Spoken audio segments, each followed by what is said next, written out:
¿Cómo están, amigos de Top Gamers? El día de hoy iniciamos una nueva serie de videos en la que les vamos a estar platicando de la historia de las principales empresas y videojuegos del mundo de la industria. Como no podría ser de otra forma, este primer capítulo es dedicado a la compañía Nintendo, que básicamente es la pionera en lo que es la industria de los videojuegos. No se les olvide dejarnos su suscripción al canal, el like al video que estará buenísimo y pónganse cómodos, agarren su botana, tomen su refresco, que esto está a punto de comenzar.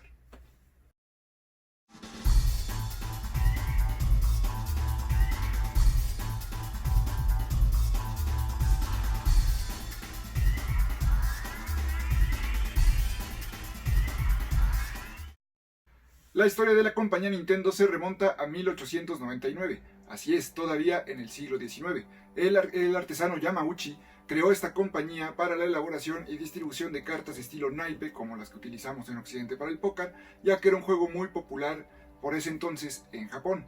Las cartas empezaron a tener cierta aceptación por parte de todas las personas que las compraban, sin embargo fue enfermando este señor y nunca tuvo un hijo varón, tuvo algunas hijas, motivo por el cual tuvo que adoptar a su yerno, quien en el año de 1929 lo sucedió en la presidencia de la compañía.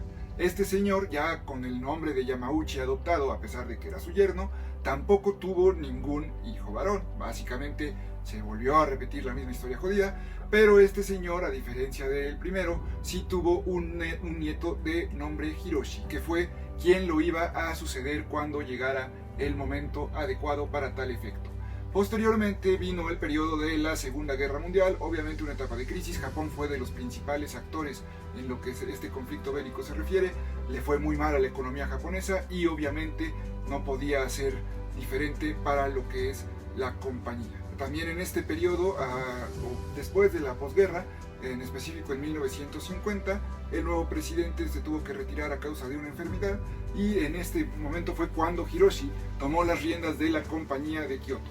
Él, al ser más joven, empezó a tratar de diversificar lo que es la empresa con otro tipo de productos y de esta forma hace un viaje a la ciudad de Anaheim, California, en los Estados Unidos, para encontrarse con un muchacho talentoso, emprendedorel, que se respondía al nombre de Walter Elias Disney, o el Walt, como lo conocemos sus cuates alrededor del mundo, entre los cuales yo me incluyo. Obviamente yo tengo puros amigos pudientes como el Walt. Así que de esta manera Hiroshi se hace con las licencias de los personajes del Walt, que había comenzado haciendo dibujitos de un conejito llamado Oswald y que luego por pendejo perdió los derechos y tuvo que hacer un ratoncito llamado Mickey, pero para esto entonces ya tenía una buena cantidad de personajes a sus espaldas, motivo por el cual Hiroshi va con él y le pide los derechos de sus personajes para crear una serie de tarjetas intercambiables en los que aparecían precisamente los personajes de Disney. Obviamente estas tarjetas tuvieron bastante éxito por parte de la muchachada japonesa, en la que ya obviamente iban a sus tienditas, compraban sus sobrecitos o no sé cómo los vendieran y luego llegaban a la escuela para hacer el cambio. Ya me imagino a la hora del recreo: oye, te cambio a mi Goofy por el Pluto del perro y qué sé yo, y bla bla bla, y empezaron a tener mucho auge estas tarjetas de Nintendo. Sin embargo, obviamente todo pasa de moda y las tarjetas empezaron a decrecer en popularidad, así como los naipes que dieron origen a la compañía, ya que derivado de una ley de 1963 en el país del sol naciente, se prohibieron los juegos con apuestas y por tal motivo, obviamente, las ventas fueron en picada. En este momento, Hiroshi, para no perder lo que es el negocio y con esa necesidad que todos tenemos de seguir comiendo, pues tuvo que ver una forma de seguir a flote con su empresa y diversificó aún más, y a partir de 1963 y hasta 1968 él incursionó abriendo una cadena de lo que los japoneses llaman como hoteles de el amor. Sí, es lo que están ustedes pensando, es lo que ustedes conocen aquí en México como el famoso 5 letras o simplemente como el motel. Las características obviamente ustedes ya las saben, no las tengo por qué explicar, y fue un éxito también la apertura de estas cadenas de moteles. Sin embargo, las tuvieron que cerrar en 1968, como les comento, toda vez que tuvieron problemas con los sindicatos de la industria hotelera allá en Japón. Sí, como ustedes estarán pensando, estos sindicatos son una cagada en todos lados, no nada más en México o en Latinoamérica. Por tal motivo, nuevamente Hiroshi tuvo que ver la forma de seguir comiendo. Así que imagínense ustedes en la actualidad un motel temático con estas características de Nintendo. Ya en la actualidad en algunos lugares hay moteles temáticos de todo tipo, incluso del mundo gamer. Pero imagínense llegar ustedes, yo quiero la habitación Pikachu y me importa más. O sea, sería algo muy interesante de ver. Pero obviamente, como les dije, por causa de los sindicatos, Nintendo se tuvo que alejar de la industria hotelera, o más bien motelera en Japón, y así empezó la década de los 70s, regresando a lo que era el mundo del entretenimiento, y en específico vendiendo juegos de mesa y nuevamente cartas, así como juegos electrónicos. Eran juegos muy sencillos, a lo mejor una pistola electrónica, diferente tipo de juguetes que utilizaran baterías, y de esta forma fue ingresando cada vez más al mundo de las nuevas tecnologías que se iban señalando. En 1975 tuvo su primer intento de una consola de videojuegos, siendo la Color TV Game, que para la creación de esta consola contrataron a un joven talentoso y emprendedor también de nombre Shigeru Miyamoto, que en un inicio solamente iba a entrar a la compañía a hacer su servicio social y estar en la división de esta consola, y solamente, según, iba a tratar de dar diseños para la carcasa en sí de esta consola. Es decir, él ni siquiera se iba a meter en el funcionamiento de esta Color TV Game que señalamos de 1975. Esta contratación de Shigeru Miyamoto, sin que nadie lo supiera, obviamente es la contratación más importante en la historia de la empresa, y no solo en la historia de la empresa, sino también en toda la historia de la industria de los videojuegos. ¿Por qué? Porque Nintendo siguió realizando este tipo de investigaciones, incluso creó 2 divisiones, y en 1979, en un movimiento algo arriesgado para la época, creó una división en Estados Unidos, en específico en la ciudad de Nueva York, que nombró Nintendo of America. ¿Para qué cruzaron el charco? ¿Para qué empezaron a trabajar en Estados Unidos?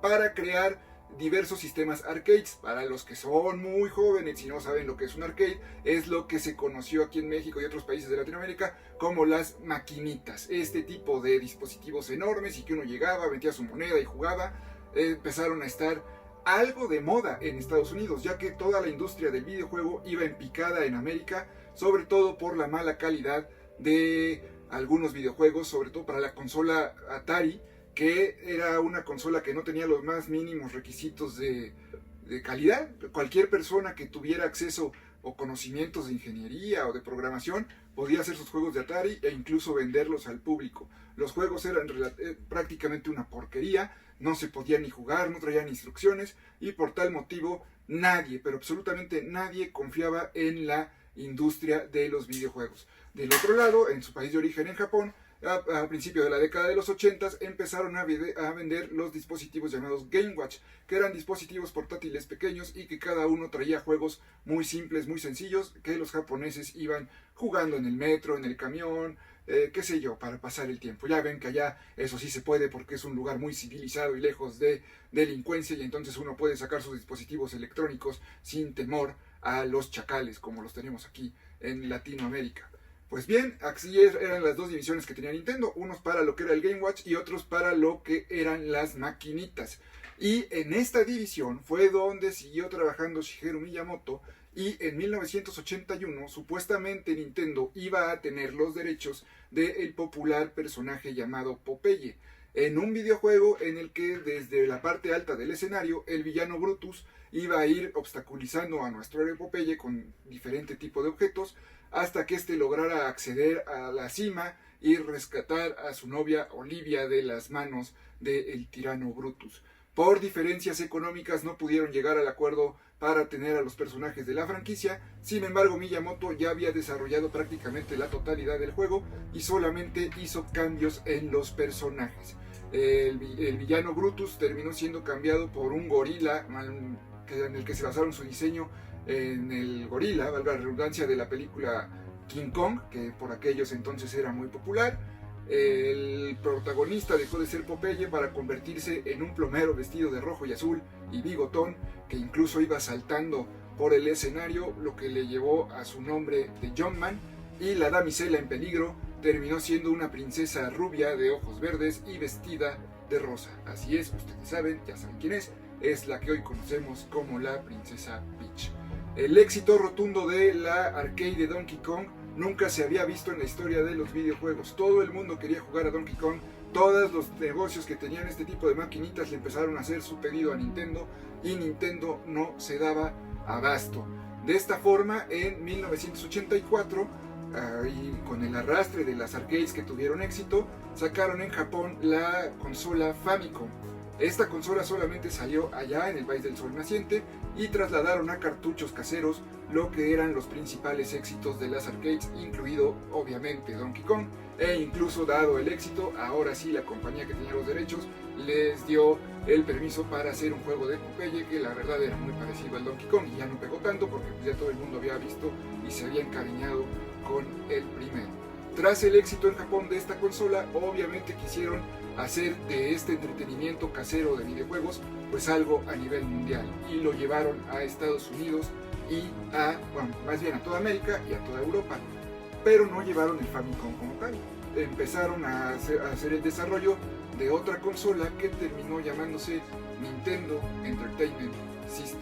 Es así como ustedes lo conocen, ya saben, la famosísima, la mejor consola de todos los tiempos, la inigualable, la insuperable, la NES. Esta consola NES llegó también de la mano del nuevo videojuego de Shigeru Miyamoto, que era protagonizado por aquel plomero que les comenté en el videojuego de Donkey Kong. Solamente que este ya era un juego muy diferente a lo que todos habíamos visto. La pantalla hacía un scroll lateral para ir avanzando en un mundo de plataformas. Ya saben de qué les hablo, el videojuego más conocido por toda la humanidad, Super Mario Bros. El nivel 1-1 de Super Mario Bros. Es el tutorial por excelencia. Sin ponernos una sola indicación, vamos viendo qué es lo que tenemos que hacer. Y es un juego de plataformas en el que tenemos que ir saltando y venciendo enemigos hasta llegar al final de cada uno de ellos. El juego se convirtió en un éxito rotundo en ventas, todo el mundo quería una NES para ir saltando por estos coloridos paisajes que nunca se habían visto en la industria y para llevar a este carismático plomero, ahora de nombre Mario, cuando ya nos dijeron su nombre que se le quedó al final, y que se convirtiera en la mascota absoluta no solo de Nintendo, sino de toda la industria de los videojuegos. A día de hoy Mario es tan conocido como Mickey Mouse, como Superman o como tantos personajes. Yo creo que es de los 3 o 4 personajes más conocidos en la historia del medio del entretenimiento. No hay más, y es gracias a esta consola y este videojuego de 1985. Es más, yo podría decir que es uno de 3 pilares fundamentales que les voy a comentar en los que descansa la compañía Nintendo en cuanto a licencias o a franquicias se refiere. Ese mismo año, ya con el gran arrastre de ventas que tuvo Super Mario Bros. Y la consola, salió otro videojuego un tanto extraño para lo que estábamos acostumbrados a ver en la industria propiamente dicha del videojuego. También es obra de Shigeru Miyamoto y él explicó que en su infancia creció en un pueblo pequeño de Japón y que a él le gustaba mucho ir a explorar bosques, cuevas y lagos cercanos, y esta situación la quiso plasmar en un videojuego. De esta forma nació The Legend of Zelda, un juego en el que era una aventura realmente grande, mucho más grande y extensa que cualquier juego que conociéramos en la época, motivo por el cual se dotó al cartucho de una memoria interna para que el jugador pudiera ir grabando sus avances. Pero no solo eso, aquí nosotros teníamos que manejar al héroe Link, pero básicamente todos los acertijos o todo lo que planteaba el juego se tenía que ir resolviendo con nuestra inteligencia, en un sinfín de mazmorras, en un sinfín de situaciones, y que el juego no nos explicaba absolutamente nada, dotándonos de una sensación de soledad nunca antes vista. En aquel entonces, 1985, no existían revistas especializadas, ni mucho menos las guías online que tenemos ahorita para superar los juegos si es que en alguna ocasión nos atoramos. ¿Cómo le hacía la gente de ahí? Eso es un gran éxito también de Zelda y de Miyamoto. Lograron crear una comunidad de videojuegos. Ya no solamente se hablaba de videojuegos como todo el mundo hablaba de Mario. Aquí llegaba la gente a la escuela, a la oficina, para decirle, oye, ¿cómo pasaste tal templo? ¿Cómo pasaste tal mazmorra? ¿Cómo entro aquí? ¿Cómo salgo de acá? ¿Dónde está la llave? ¿Dónde está la espada maestra? ¿Cómo le hago? Todo ese tipo de cuestiones, y se fue creando un boca a boca entre nuestros amigos o compañeros de trabajo para que pudiéramos ir solventando los diversos problemas que nos iba planteando el juego. The Legend of Zelda, como les digo, es el segundo pilar en el que descansa Nintendo. Es una franquicia revolucionaria a lo largo de la historia de los videojuegos. Primero revolucionó la industria con esta primera entrega, después, más de 20 años después, con Ocarina of Time, y recientemente nuevamente lo volvió a hacer en 2017 con Breath of the Wild. Si no me creen que es una franquicia revolucionaria, solamente echen un vistazo a los juegos que fueron saliendo de otras compañías después de estos 3 títulos que les dije y vean cómo todos están influenciados de alguna manera de estos juegos de Zelda. Obviamente estos fueron como que los 2 grandes bombazos que sacó Nintendo, pero no fueron los únicos. Hubo otras franquicias que fueron naciendo en la NES y que hasta la fecha están en el corazón de muchos aficionados, como el caso de Excitebike, que era un juego de motos bastante divertido, con pistas bastante bien trazadas, había accidentes, una locura de carreritas. El mítico Punch-Out, un juego de boxeo en el que íbamos enfrentándonos a todo tipo de personajes variopintos y de diferentes nacionalidades y con diferentes habilidades, hasta llegar a retar al campeón mundial de peso completo de la época, el invencible hasta entonces Mike Tyson. Obviamente también esto fue una gran conmoción porque ya había un deportista de talla mundial apareciendo por primera vez en una consola de videojuegos. Y no solo eso, también tuvimos el inicio de la franquicia de Metroid, que es un juego importantísimo porque por primera vez en la historia un personaje femenino era el protagonista del videojuego. Estamos hablando de la guapísima Samus Aran, así como un largo etcétera, como Fire Emblem, como Kid Icarus, diferentes inteligencias que hasta la fecha siguen siendo vigentes y tienen muchos seguidores alrededor del mundo. Pero obviamente tras el éxito de la consola, como sigue pasando en la actualidad, no solamente Nintendo hizo sus propios juegos, otras desarrolladoras, otros estudios que no fueron propiedad de Nintendo, se volcaron para dar contenido a la consola, ya que era la que todo el mundo tenía, la que todo el mundo quería. De esta forma llegó la empresa Tecmo, por poner algunos ejemplos, con Ninja Gaiden, o la empresa Konami con los juegos de las Tortugas Ninja o Contra. Sin embargo, uno de los ejemplos que más me gusta a mí señalar en este tipo de historias es el caso de la empresa Squaresoft, un estudio japonés que se encontraba en quiebra y que precisamente por lo mismo decidió hacer un último juego, según ellos, para esta consola que tan popular estaba siendo, con el único objeto de recuperar algo del dinero que ya habían perdido. Al ser el último juego, este estudio lo decidió llamar Final Fantasy. Como todos ustedes saben, Final Fantasy se convirtió en un éxito rotundo en ventas. Fue el primer RPG como tal que todo el mundo jugó, que se hizo masivo. Y a día de hoy Final Fantasy es una de las franquicias más redituables, más famosas de la industria de los videojuegos. Y Squaresoft, o Square Enix como se llama ahorita, es una de los estudios o de las compañías principales en cuanto a juegos de RPG se refiere. En sí, pues el NES no solamente fue un salvavidas enorme para Nintendo, sino también para otras compañías desarrolladoras que no tenían en dónde explotar sus ideas, y aquí vieron la ocasión perfecta para volverse famosos y para volverse populares. Obviamente así fue avanzando lo que es la industria del NES. Tuvo muchísimos juegos, a pesar de que aquí sí había un control de calidad y no tanto como en el Atari. Sin embargo, eso fue haciendo que los juegos no fueran tan malos como sucedió en este tipo de consolas anteriores.